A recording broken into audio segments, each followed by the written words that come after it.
All right, a very good afternoon to everyone, to our distinguished guests, and also to VST ECS for hosting this event. Again, my name is Elvin Au. I am responsible for Mandiant Solutions in the Southeast Asian market. And today, I'm very happy and glad that you have been invited to share with you how we can increase the security effectiveness of your security operations. And in this afternoon's presentation, I'll be talking about automated defense, how you can supercharge and super speed your alert triaging and also your investigation. So let me go ahead and share my screen for this event. One moment.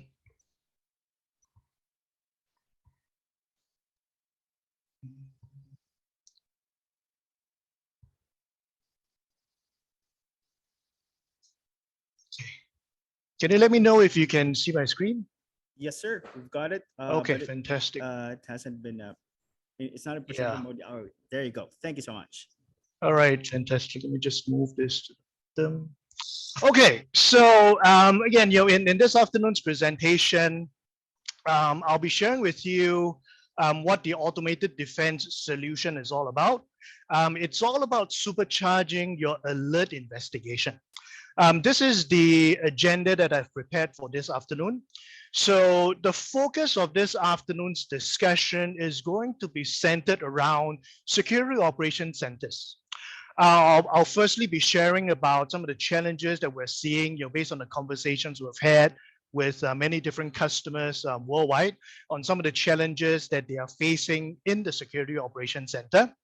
And then I'll talk about, how and why we should be looking at, a different way of how our SOCs are operating. Based on these security challenges that we're seeing, security operation centers are not as effective as how we would want them to be today. And I'll share with you about how automated defense can help our different customers augment this challenge and to increase its effectiveness and efficiency in identifying not just your false positive, but also potentially false negatives as well, right? And then towards the end of the presentation, I'll share with you also the dashboard of automated defense, because after speaking with many customers in the past couple of months, I've realized that seeing how this solution works really provides the context into how this can potentially assist you in your security operations, right? And then I'll summarize and I'll open up the floor of this session to Q&A if there is towards the end of this session. Okay, so let me talk about some of the security challenges that we are seeing in the security operations centers today. And this would be through some of the research that Mandiant has done, and also through the conversations that we've had with many customers across the region. Like, so this is, just a sample screenshot of your typical security operations center.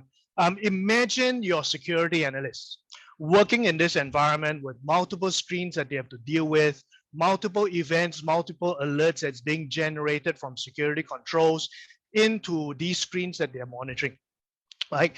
And these security analysts would have to really do threat hunting, identify potential incidents that could be happening in the environment, do remediation, do additional investigation. So there's a lot happening in the security operations center just to keep the organization safe, right? So let me share with you some data points that we are seeing in our customers' environment today.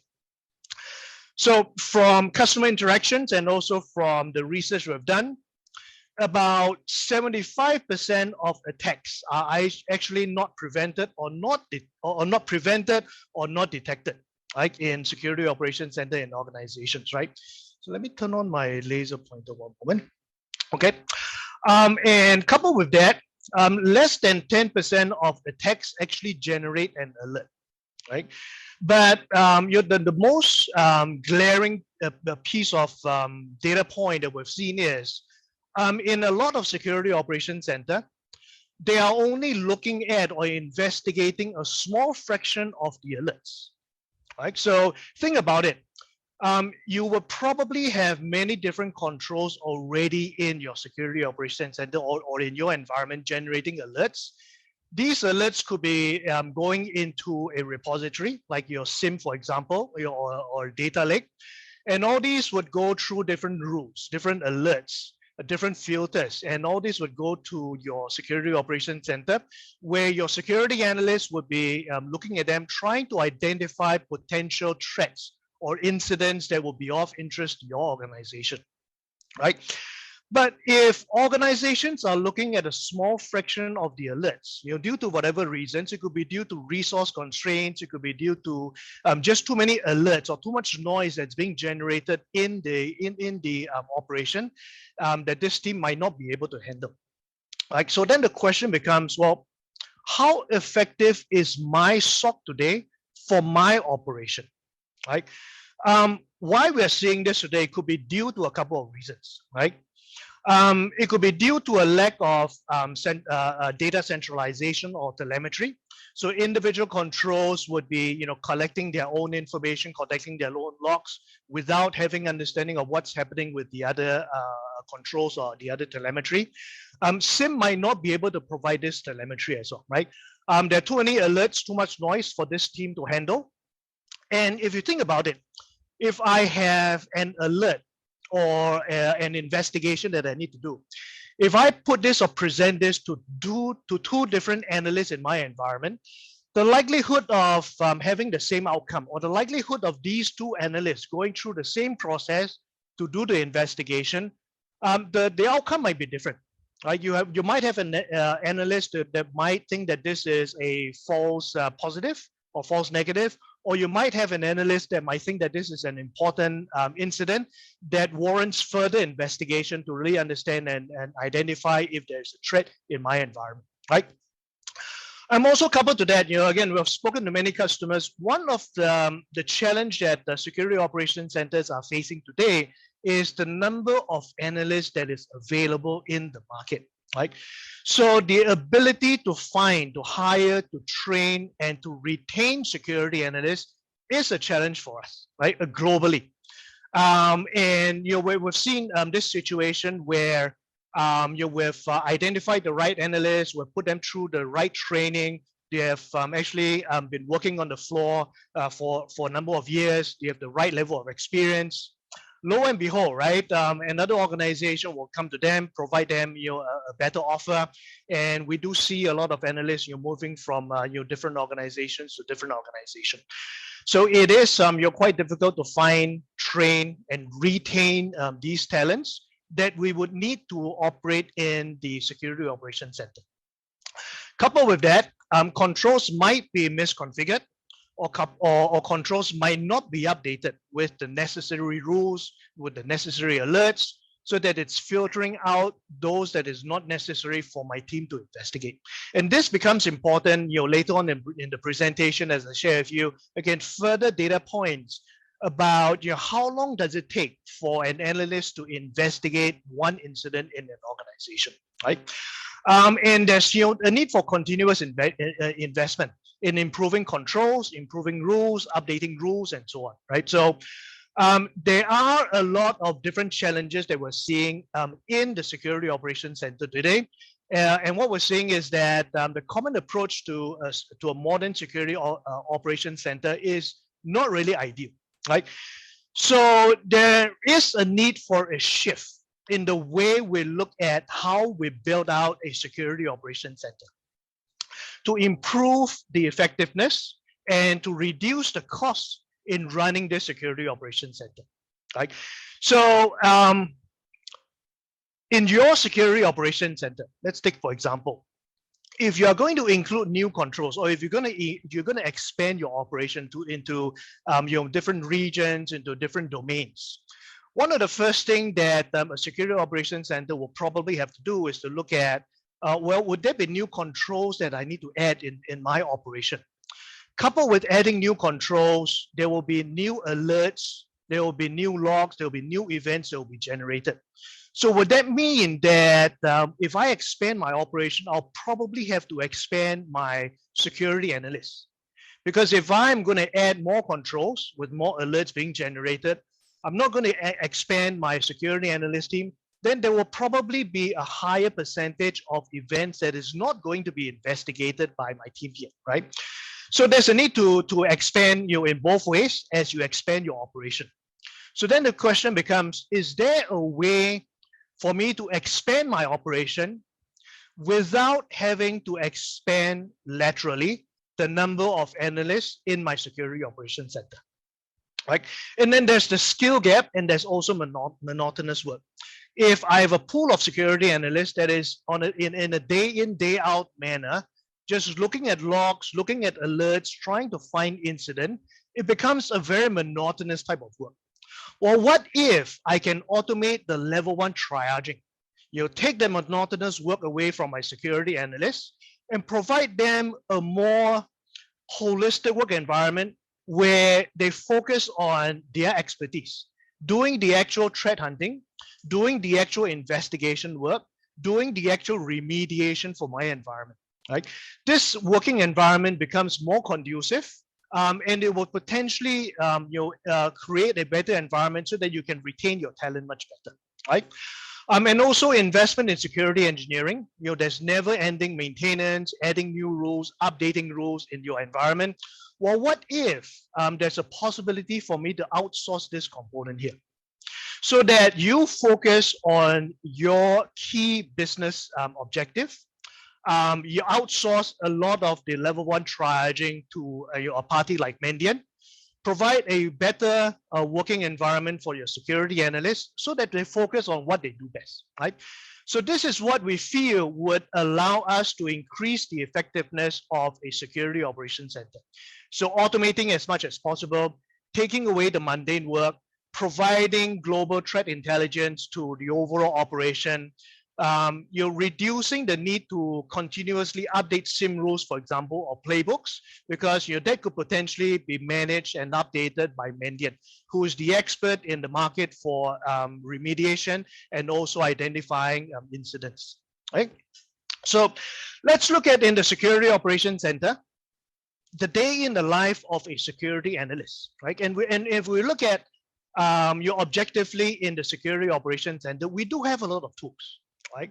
But one of the weakest link in the Security Operations Center will probably be our security analysts, who will be focused on triaging, right? Now, if we look at on a day-to-day basis, what our security analysts do, there's actually a lot going on, right? There's actually a lot to process because there will be SIM alerts, there will be data lake alerts that they have to process, trying to identify incidents of interest, or trying to understand or investigate if an incident is actually happening in the environment. There will be different checklists, different playbooks that they'll have to refer to, different procedures that they have to make sure that they're up to speed. There will be ticketing system. So not every incident they look at will be a new incident. There might be existing incidents that is assigned to them. So they will have to follow up. So it's not just new incidents, but existing incidents as well. You're making sure that it's follow up, potentially close it or further investigation that is needed. They will probably also have to be updated, right, up to speed on the different threat variants, the latest threats that is out there in the wild on a global basis. They would have their own email communication tools, their own desktop to manage. So if you look at the day in the life of a security analyst, a lot is happening, right? Coupled with that, security analysts, how do we drive consistency in the way they look at events, right? So with all these different things that's going on a day-to-day basis, not just at work, but also at home, there's a lot of physical, mental challenges which this individual is going to, right? There's limited automation, and there's a lot of repetitive tasks, right? For us humans, we are animals of trying to see how we can shortcut a lot of process. So in this process, if we put this individual on the job for a couple of months, doing the same thing over and over again, the likelihood of missing out on important incidents, important alerts is going to be fairly high, right? Then there's time to investigate. Like on an average, it takes about half an hour to investigate each incident, and that would add on to the additional stress, that this individual is going through. There's also a need for high consistency and high confidence in the investigation, because if an analyst is going to spend half an hour on average on an incident, and the outcome is actually a false positive, then it's actually resources that's actually wasted. Okay, coupled with that, training, hiring, and retaining this talent that's needed in the operations center. So like what I mentioned, automated defense is really a tool that is trying to automate the level 1 triaging of alerts within an organization, right? So a lot of questions about, well, how can I increase the effectiveness of my security operations center, right? In order to increase the security operations, the effectiveness of security operations center, we really have to look at how we can answer these questions. Number one, how do we process all alerts so that we don't leave anything to chance? We don't leave your potential false positives that could be you're going into our environment, and we reduce the number of false positives. How do we ensure speed and consistency in alert investigation so that we take away the human factor in your security analyst looking at an event? Right? So the example of if you have the same event, you put in front of 2 analysts, would the outcome be the same or would it be different? Highly likely, the way an analyst would investigate, you provide evidence or look for evidence might be very different. So how do we provide consistency and provide investigation at machine speed? Obviously, how do we reduce false positives and you identify false negatives? Address the lack of expertise. So as you increase your operation, as you implement, as you invest in more security controls in your environment, with more alerts, more events being generated, or is there a need to exponentially also increase the number of analysts, right? How do I have a 7x24 operation without additional costs? How do I include global intelligence so that my team is always up to speed on what is happening out in the wild, right? And more importantly, the final question that you probably have to also see if you can answer is, how do I leverage on the leader in this space in remediation, in incident response, which is Mandiant, as a virtual security analyst in my SOC to augment my existing infrastructure, to augment my existing resource. Okay, so that's what Mandiant automation is all about. It's all about providing automation. It's all about providing the level 1 triaging in machine speed so that we take away all the mundane work that your security analyst will be looking at on a day-to-day basis, right? So let me talk a bit about what is Mandiant automated defense and share with you what we can do with this tool for your security operations center. Let me firstly focus on the executive summary of automated defense. Now, firstly, you can think about automated defense as a level 1 analyst, a virtual level 1 analyst that is sitting in your security operations center. Okay. Now, how we implement automated defense is a tool in the cloud. We will ingest different logs from different sources into automated defense. We will put all these different logs through a decision engine, taking into consideration local context from your local environment, as well as global context from Mandiant's threat intelligence. This will be put through a reasoning engine, and the output of this would be incidents which your team would then have to investigate further, right? So if you look at the different challenges that you might be facing, so too many level 1 alerts to process, hiring, retaining of security analysts in your environment, costs of doing analyst work outside business hours, maintaining SIM and SAW rules, right? Because for some organization, this would be a fairly large exercise that they will have to embark on, at least on a 6 monthly basis to make sure that all the rules are up to date. And also, if you are having high false positive rates in your environment, automated defense would be the tool that will be able to help you address all these questions, right? The outcome of automated defense would be it will be able to process all alerts and reduce the response time for your security analyst team. You will be creating a working environment where security analysts would not be doing mundane tasks of looking at alerts, looking at logs, just to identify potential incidents. They will be focused on what they do best, what they're trained to do for, which is more advanced threat hunting, remediation, or investigation work on alerts which automated defense will be providing back to the organization. You will potentially be saving on your hiring L1 analysts because this will be outsourced to Mandiant Automated Defense for the identification of events, and also potentially removing the cost of you maintaining your SIM rules and SIM alerts, because this would again be managed by Mandiant Automated Defense, and we'll take into consideration your local environment as well as global intelligence, right? So this is the executive summary of Mandiant Automated Defense. Let me share with you how your Mandiant Automated Defense actually works. All right. So you can think about Mandiant Automated Defense as a virtual analyst. So it will ingest alerts, logs, events from different sensors, including threat intelligence that you might have or you might not have. We will rely on our global threat intelligence that is maintained by Mandiant.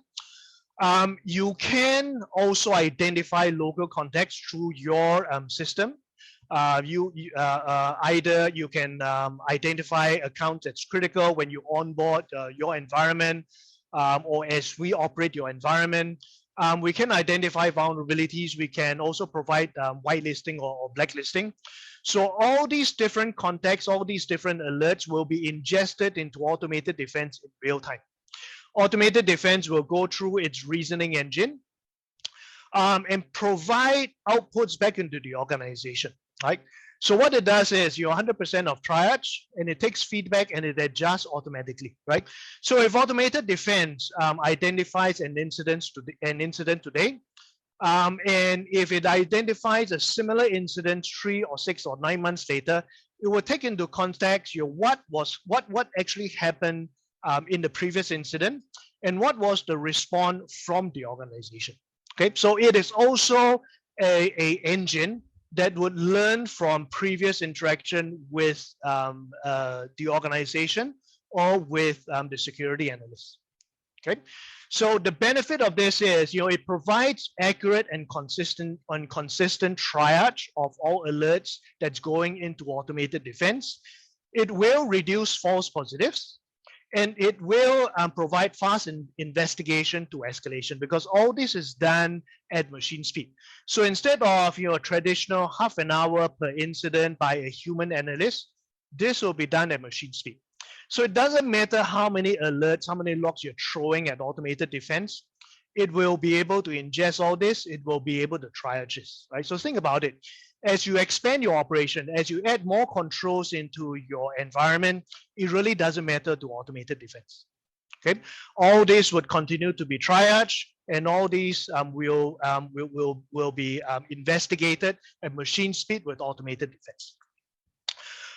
Rules are not required, and this might reduce engineering time and also engineering costs, right? So you remember I talked about you having to update SIM rules, so potentially this can also be integrated into automated defense, and this will be maintained by our Mandiant R&D team. So that's why I say you can think about Mandiant Automated Defense like a virtual analyst that is sitting working in your SOC, providing you the level 1 triaging of all your alerts, right? So let me share with you how this would fit into a security operations center.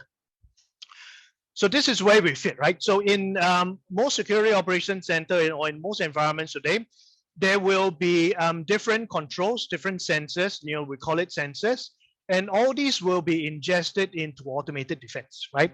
This could be going through a SIM, for example. We can either take alerts from SIM, But what we actually prefer would be direct ingestion of the different logs from the different sensors. Okay. This is what and where automated defense will sit. So this layer here actually sits in the cloud, and all these telemetry would be ingested into our data processor. Data processor will strip out the different information or different logs that we don't need and only utilize the logs, the alerts, the fields that is needed for the investigation model. We also take into consideration a Mandiant threat intelligence. So we also pump into the investigation model after taking into consideration the different logs that you have, global intel, right? We can also take local intelligence, if there is, into the investigation model. And the outcome of this would be potential incidents.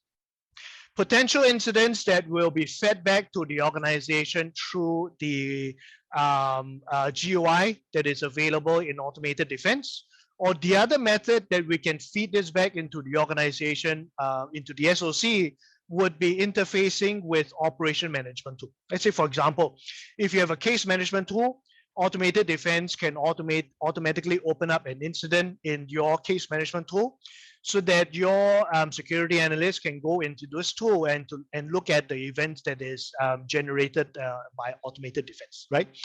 So there are two feedback mechanisms. One is through the GUI, which I'll share with you in the next screen, but also we can automatically open a case in the case management tool. All right. So I know what I've spoken so far, is fairly difficult to actually picture. So what I'm going to do next is I'm going to share with you the dashboard of automated defense. So hopefully this will provide you your better context of what automated defense do and how this can potentially assist you in increasing the effectiveness of your security operations center and in the triaging of all the different alerts that you might be seeing. Okay. So let me bring up my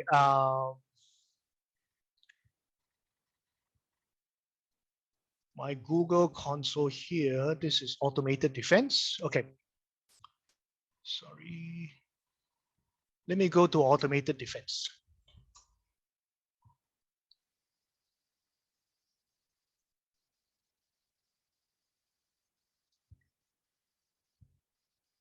Okay. So this is the Mandiant automated defense screen. Let me first go to the dashboard. Now, when your security analyst team or when your operations team from your SOC first logs into automated defense, this is what they will see. Right? And a couple of very important areas which I would like to point you. Hi, Alvin. Yes. Your slide. Yes, sir. Not your dashboard. Sorry. Yeah. What we're seeing is your slide, not your demo. Okay, sorry. Let me see if I can stop the sharing and I'll share again and bring up my slide. Sorry. No worries. Okay, this should be correct. Are you seeing many Yes. flashing lights? Okay, fantastic. Looks good. Thank you. Okay, all right. So as I was saying, when your SOC team first logs into automated defense, right? We assume that the integration has taken place, the configuration is all done. This is what your SOC team will be seeing, right?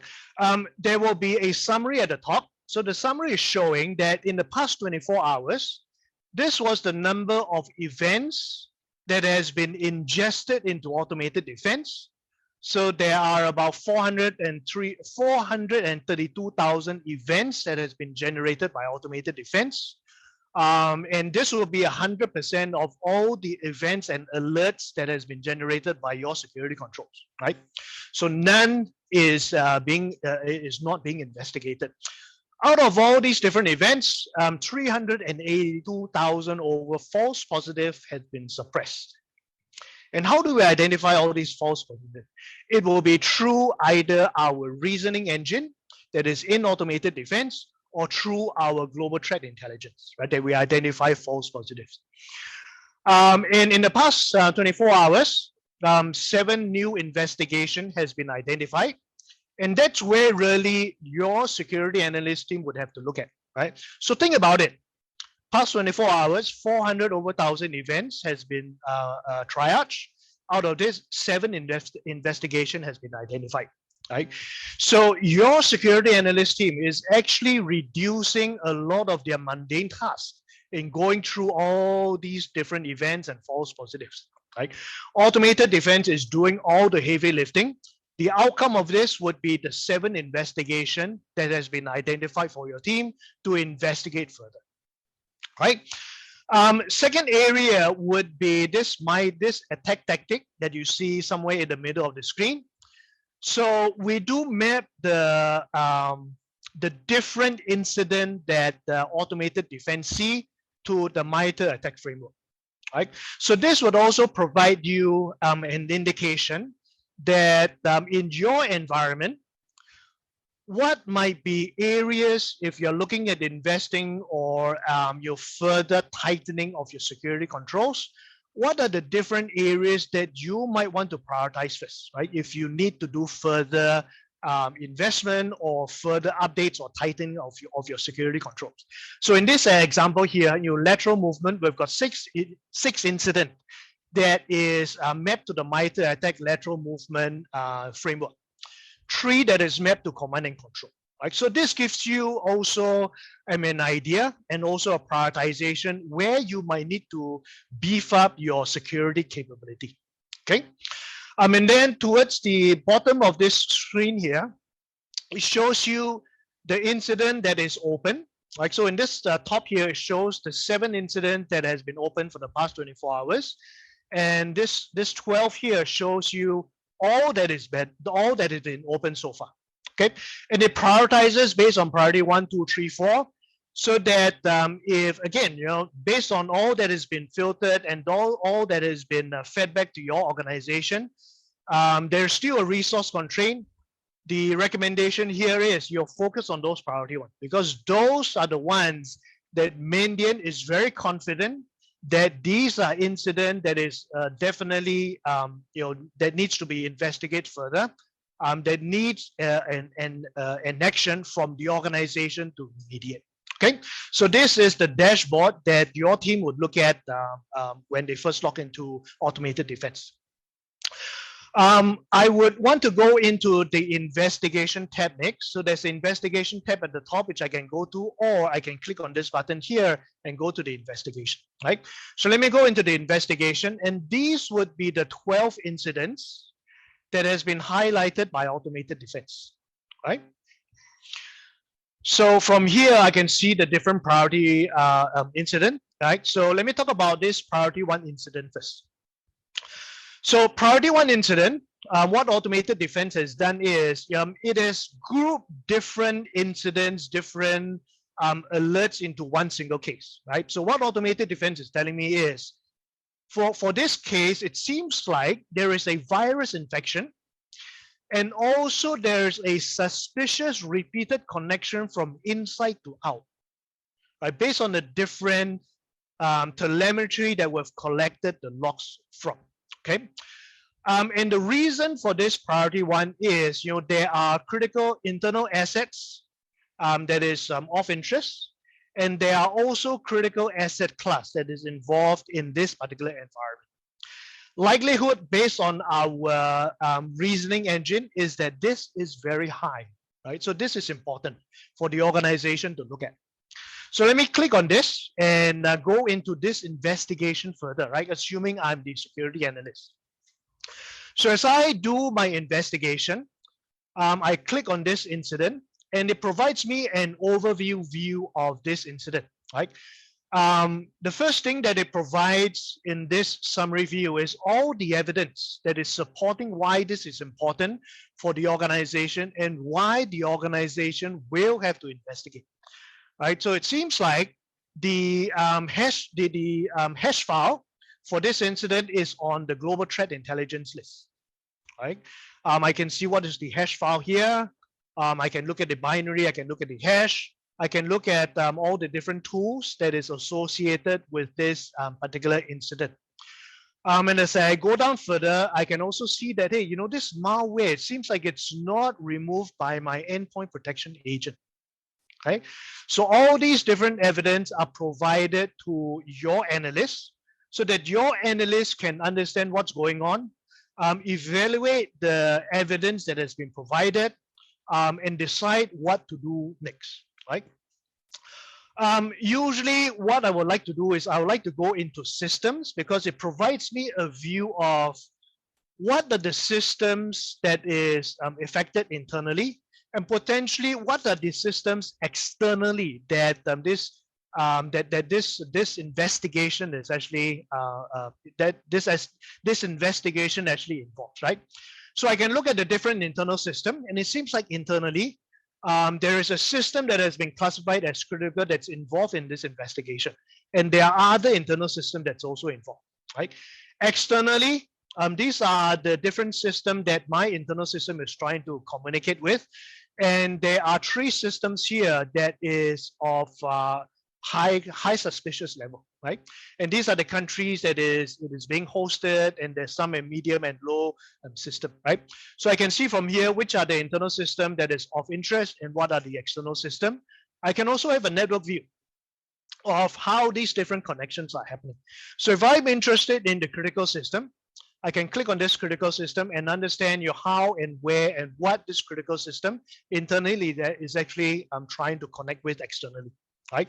So I can click on this external system, and automated defense will provide me additional information on why this is important, or what is this particular external host associated with, right? So I can see that this external host is associated with a threat actor, unclassified 124. So if you have a subscription of automated defense by Mandiant, your security analyst can click on this link and automatically pivot to the threat intelligence and understand this particular group, unclassified 124.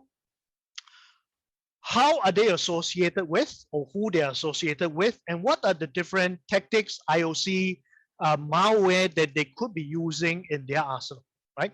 So it provides background into what this group is doing, what are the different associated malware that they're using, what are the relevance report, what are the targeted region that this group is very, very active in, right? So let me pivot back to automated defense. Automated defense will also provide an M-score, right? So this is the outcome of the reasoning engine in automated defense. So you'll go through different reasoning engine, taking into context the global threat intelligence, taking into consideration the local context, and come up with a M-score.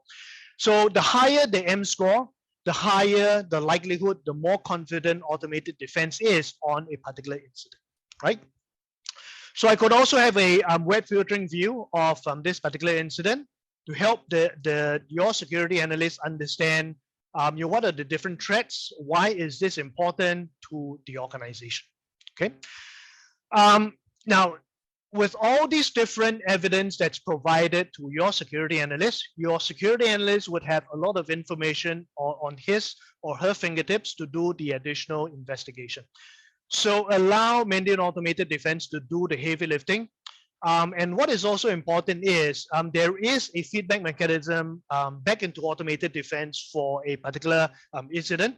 So this is where the feedback can also be provided back into automated defense, right? So the analyst can say, well, this is a confirmed incident, this is inconclusive, or this is non-actionable. This feedback can be provided back into automated defense, because automated defense will store indefinitely metadata that is associated with an incident. So if automated defense sees this incident 6 months, 12 months, or even 3 years later, it will take into consideration the scoring of a particular incident based on the feedback from your security analyst. Okay, so this is just a very quick overview of Mandiant Automated Defense dashboard. But really, what I want to again stress is, this will be the number of events that Automated Defense has reviewed and triaged. So we're taking all these away, right, from your security analyst team.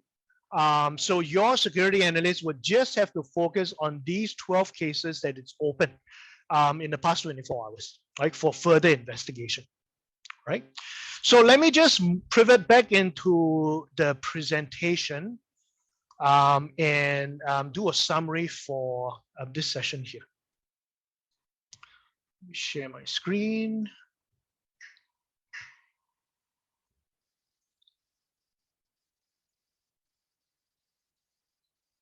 Okay, all right. Okay, so let me share with you some customer numbers, right? So these are actual customer numbers and how automated defense actually allowed them to increase their security effectiveness.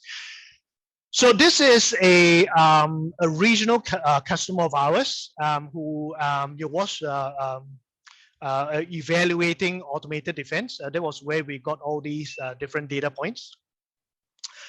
This customer, the different events, the different controls that they have actually generated about 700 over events on the monthly basis. Okay, and through the filtering of the SIM, there were over 300 over 1,000 decisions that need to be made. Right. Without automated defense, like I was mentioning, it takes about 150. It takes about half an hour per analyst per incident, and on average, a security analyst will be able to process about 150 alerts per analyst per hour, right?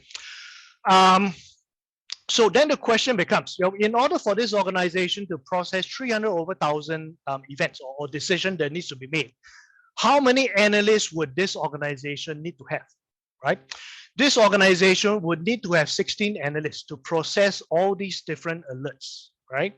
Now, all these keep in mind, right? All these different analysts would be sitting in front of the computer screen in the security operations center, operating 8 hours a day for them to go through these number of decisions on your day-to-day basis, right? What we did with automated defense is, we put all these into automated defense. There were over 1,700 escalation that was processed, and the output of automated defense back into the organization were 50 plus incidents, right? So in order to process all this organization, and in order to process 100% of all alerts, it's either 16 analysts working full-time, 8 by 5 every day, or going through automated defense, maintaining the existing pool of security analysts that's available. All this is processed at machine speed with consistency, reducing false positives, potentially identifying for true negatives. And the outcome of this would be 50 incidents, which the team would then have to investigate further, right? So automated defense will allow organizations to increase security effectiveness by, again, right, investigating 100% of the alerts, driving consistency in the way alerts are investigated, take away the human factor, take into consideration global context, global threat intelligence, take into consideration your local environment, right? The local context of your environment, which server, which users, which applications are important to your business, right?